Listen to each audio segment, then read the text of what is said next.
Hello guys, Radhe Radhe. आप सब कैसे हैं? उम्मीद है कि आप सब अच्छे होंगे। मैं बिल्कुल ठीक हूँ और आप सब स्वस्थ होंगे, अपने अपने कामों में मस्त होंगे। तो चलिए, एक कहानी लेके आई हूँ। बहुत ही अच्छी कहानी है, भक्ति कहानी है, शिव चर्चा की कहानी है। तो चलिए कहानी सुनाती हूँ। एक गांव में एक लड़की रहती थी, सुधा नाम की। उसको भगवान के प्रति बहुत ही मतलब लगन था। भगवान का नाम जपना, उनके प्रति उनमें खो जाना, हाँ, उनके बारे में पूछना किसी से, बहुत ही उसे लगन था कि भगवान कैसे होते हैं, भगवान की पूजा से की जाती है, सबसे पूछती रहती थी और भगवान की पूजा करती भी थी। तो बहुत ही उसका मन लगता था। इस तरह दिन बीतता गया और अभी छोटी ही थी, ज़्यादा बड़ी नहीं थी, 12-13 साल की ही थी। तो एक दिन उस गांव में एक दिन शिव चर्चा हो रहा था।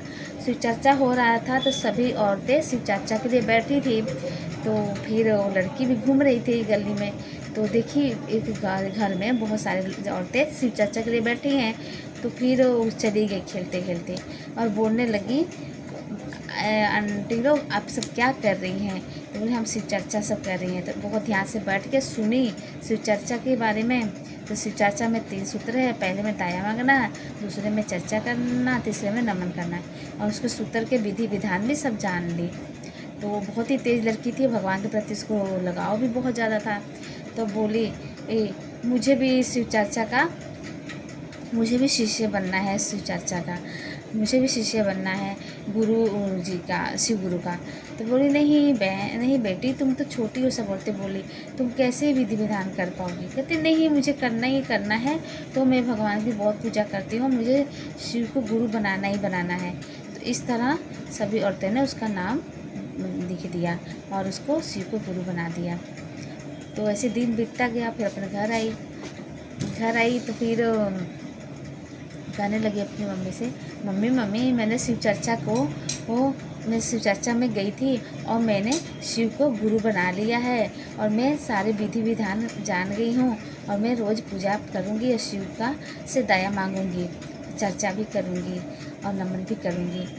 तो बोली उसकी माँ, हाय तुम तो बहुत अभी छोटी हो बेटी, तुमने क्यों दाया शिव को गुरु बना लिया है? तो बड़ों का काम होता है ना। तो बोले, नहीं मम्मी, मेरे को तो बहुत पूजा करने में मन लगता है, तो फिर मैं तो करूँगी ही पूजा। तो बोली उसकी मम्मी, ठीक है, अगर तुम्हारा मन ही है करने की, ऐसे भी तुम पूजा करते रहते हो, तो ले ली दाया, मांग ली, शिव को गुरु बना लिया, तो अच्छी बात है। चलो फिर विधि विधान से उनके करते भी रहना, बोलते रहना, शिव को गुरु बना ली हो तो दाया मांगना, चर्चा करना और नमन करना। तो फिर वो लड़की बहुत खुश है कि मेरी मम्मी भी मेरे को थे। तो रोज़ उठती सबसे पहले और शिव को गुरु बना दी थी, दाया मांगती, फिर लोग मिलते रहे, चर्चा करती, फिर नमन करती। 108 बार माला से करो, चाहे सासू माला से, जैसे भी उसको मन करे करती रहती थी। तो फिर इस तरह दिन बीतता गया। तो लड़की करते करते, पूजा करते करते बड़ी हो गई। जब वो हो गई बड़ी, तो उसके माँ बाप को उसकी शादी की चिंता सताने लग गई। तो बहुत सारे रिश्ते आए, पर इतना नहीं पसंद आया रिश्ता। पर एक रिश्ता आया जिसमें उसकी एक माँ थी, एक बेटा था बस। तो उन्होंने, उसके मम्मी पापा ने उसको बोले कि एक लड़का है, एक उसकी माँ है, एक माँ बेटे हैं दोनों, तो शादी कर देते हैं। उनको नहीं पता था कि वो लड़का अच्छा है और माँ अच्छी है कि नहीं है। तो फिर ऐसे ही उनकी शादी भी, लड़की की शादी हो गई। जब लड़की अपने ससुराल गई तो उसको पूजा करने की तो बहुत लगन होता था, पर उसको एक और लगन पकड़ लिया, दान करने का। उसके ससुराल में एक बाबा जी आते थे, उसको बाबा जी आते थे तो हमेशा मतलब भिक्षा मांगते थे, आते ही रहते ना बाबा, कोई किसी गली में, तो भिक्षा मांगते रहते थे। तो उस लड़की थी ना, हमेशा कुछ ना कुछ उस बाबा को देती रहती थी, बाबा को देती थी। बाबा बहुत खुश होते थे, जब भी आते थे ना तो उसको, बाबा को कुछ ना कुछ देती रहते थे। इस तरह बाबा इतना खुश होते थे, उसको हमेशा खुश रहने का आशीर्वाद देते रहते थे। पर उसकी सास थी ना, बहुत जलनखोर थी, उससे नफरत करती थी, उसको दहेज से ही ज़्यादा प्यार था और उसके पति था अपनी माँ का ही बात मानता था। तो इस तरह उसका दिन बीतता गया। पर लड़की को ज़्यादा पता नहीं था कि वो मेरे से इतने ज़्यादा नफरत करते हैं और मेरे साथ तो ऐसा करने वाले हैं। तो एक दिन उसकी सास बोली, सुन, हम और बेटा जा रहे हैं बाहर और तू घर में अपन खाना बना के खा के सो जाना। तो बोली ठीक है। तो जाने लग गए बाहर माँ बेटा। और उसकी माँ क्या की थी, गैस का पाइप निकाल दी थी। और लड़की को जुकाम हुआ था, उसको सूंघने में कुछ पता नहीं चलता था क्या है, कुछ सुगंध है कि क्या नहीं है। तो फिर वो अपन बैठी रही, फिर सोची चलो कुछ बना के खा ही लेते हैं, भूख लगी है तो।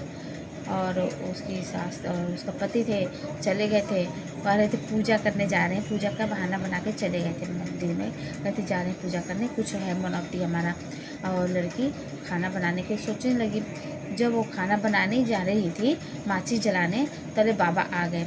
बाबा दरवाजे पे बोले भिक्षा दे दो। लड़की के कानों में सुनाई दिया बाबा आ गए, तो फटाफट वो लड़की गई दरवाजे पे, खोली और बाबा को कुछ देने लग गई। तो बाबा ले लिए, पर बाबा बोले सुनो बेटी, तुम्हारे घर में इतनी सुगंध आ रही है जैसे कुछ है, तुम्हारे घर में सुगंध आ रही है बहुत ज़्यादा तगड़ा।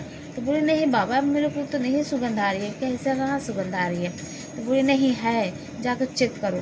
तो चेक की तो देखी पाइप निकला हुआ है गैस का।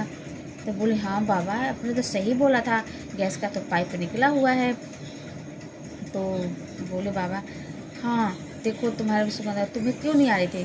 तो बोले ना बाबा मैं क्या करूँ, मेरे को तो जुकाम हुआ है, मेरे को तो पता ही नहीं चल रहा है कि क्या कैसा सुगंध आ रहा है कैसा नहीं, पर देखिए पाइप निकला हुआ है।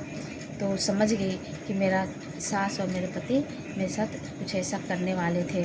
तो दोनों जानबूझ के बाहर निकल गए थे कि लड़की खाना बनाएगी मर जाएगी, मेरे बेटे को दूसरी शादी करेंगे तो दहेज ज़्यादा मिलेगा।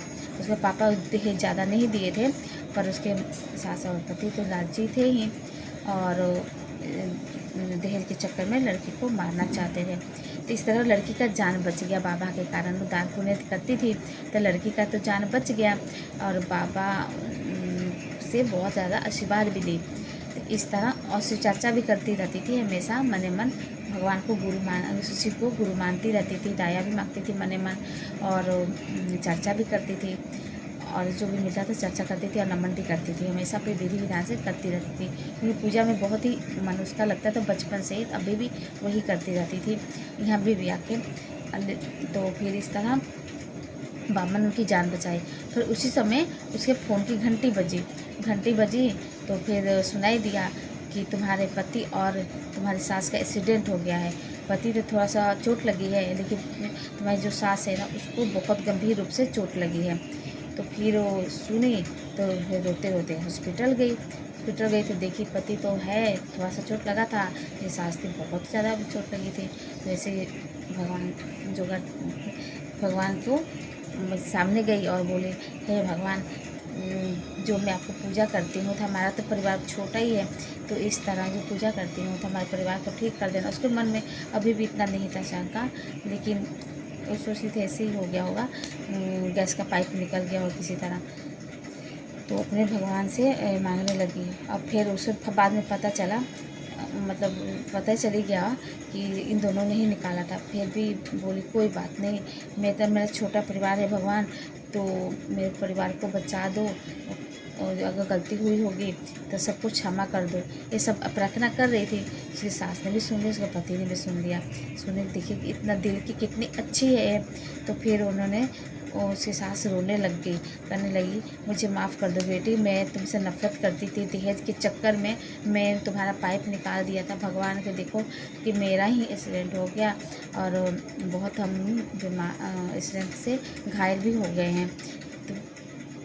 तो बोली कोई बात नहीं, भगवान की कृपा से सब अच्छा हो जाएगा, शिव गुरु सब अच्छा कर देंगे। तो सुन के उसको बहुत तसल्ली हुई। तो इसी दिन बीतता गया, उसका पति भी ठीक हो गया, उसकी सास थी वो भी ठीक हो गई। इस तरह दोनों का उसका परिवार बच गया और सब खुशी खुशी रहने लग गए, और सब मिलके शिव गुरु को वो गुरु मान लिए और शिव चर्चा कराने लग गए, और उनके घर में बहुत खुशियाँ की और बहुत सारे धन दौलत की बरसात हुई और उनके घर में एक बेटा भी पैदा हुआ। इस तरह उनकी ज़िंदगी बहुत अच्छे से गुजरने लग गई और अभी भी वो पूजा करती रहती थी और दान भी करती रहती थी। कोई भी आता था दान करती थी और बाबा भी आते ही रहते थे। तो इस तरह कहानी आपको कैसी लगी और अच्छी लगी होगी तो आप इस कहानी को और इस वीडियो को लाइक, कमेंट और शेयर ज़रूर कीजिएगा और चैनल को सब्सक्राइब ज़रूर कीजिएगा। तो राधे राधे, जय श्री कृष्णा। बोलो राधे राधे, बोलो हर हर महादेव।